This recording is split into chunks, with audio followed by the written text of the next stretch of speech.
আমাদের সমাজের একটা বড় অংশের মানসিক সমস্যা আছে, মানসিক রোগ আছে, মেন্টাল চিকিৎসা দরকার এদেরকে। আমরা হয়তো অনেকের খোঁজ খবর নিই, ফিজিক্যাল অবস্থাটা দেখি, কিন্তু আমরা খতিয়ে দেখি না যে তার মানসিক অবস্থা কী, মানসিকভাবে সে কেমন আছে। স্যার, টিটু ভাই কেন করলো এই কাজটা?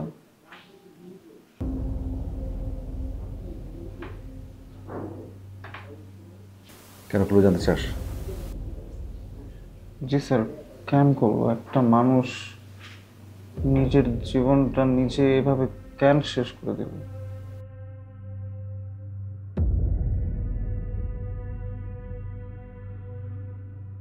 টিটুর আসলে কেউ ছিল না।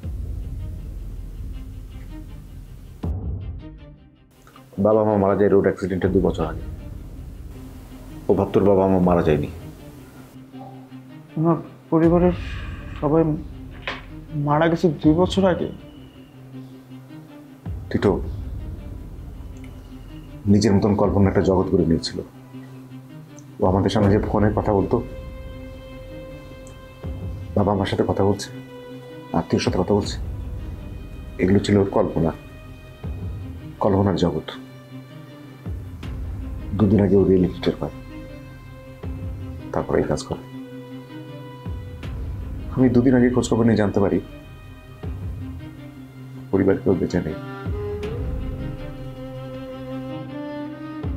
টিটু ভাই পরিবার সাথে নেই দেখে উনি নিজে এদিকে ওদিকে টিউশনি করে নিজের খরচ চালাতো। তাছাড়া উপায় কি? স্যার, এই কথাটা কেন আমাদের আগে বলেননি আপনি?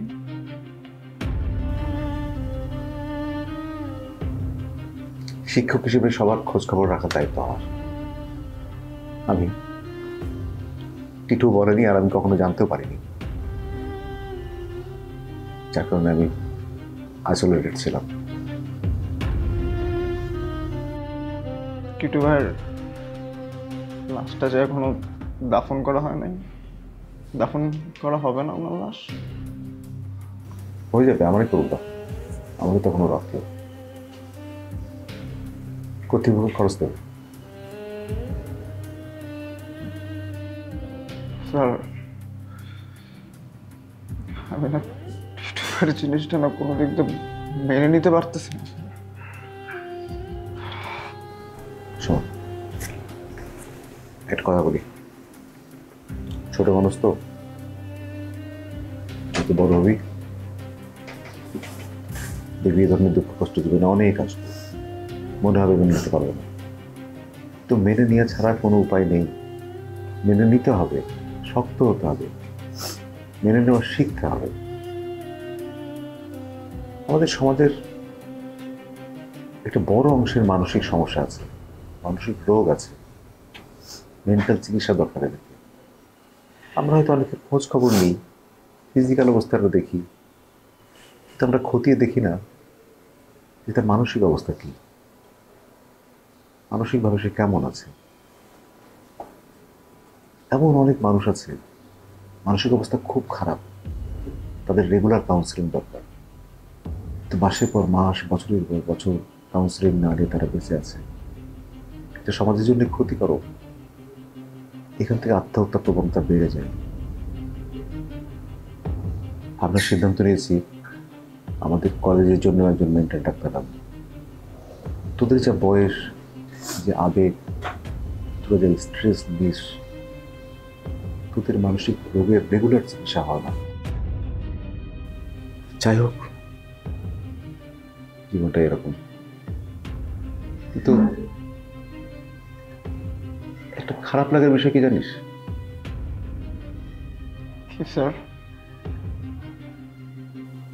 ওর আত্মীয়দের সাথে আমি যোগাযোগ করেছিলাম, আত্মীয়রা বলল তাদের কোনো দায়ভার নেই। এই কথা বলছে ওনারা? হ্যাঁ বলেছে, এরকম বলে। কেন বলেছে জানিস? কিছু খরচ করতে হবে, এই কারণে। একটা মানুষ এমন কেমন মেয়ে হতে পারে? মানে না আত্মীয়? আত্মীয়? আত্মীয়? আত্মার সম্পর্ক থাকলে আত্মীয় হয় না রে। সব আত্মীয় আত্মীয়। মা মারা গেলে মায়ের পরিবারের সাথে সম্পর্ক থাকে না, বাবা মারা গেলে বাবার পরিবারের সাথে সম্পর্ক থাকে না। ভাই বোনেরা কোনো রকম একটা আত্মীয়তা টিকিয়ে রাখে একটা বয়স পর্যন্ত, পরে গিয়ে ভাই বোনেরাও অনেকের জন্য শত্রু হয়ে যায়। আর এরা কোথাকার কিসের আত্মীয়? জি স্যার, ঠিক বলছেন। যাই হোক স্যার, টিটু ভাইকে দাফন করার ব্যবস্থাটা একটু জলদি করেন। 3 দিন তো হয়ে গেছে। আজকে বাদাসর দাফন করব, সবাইকে জানিয়ে দেব। ঠিক আছে স্যার, জানা যাচ্ছে।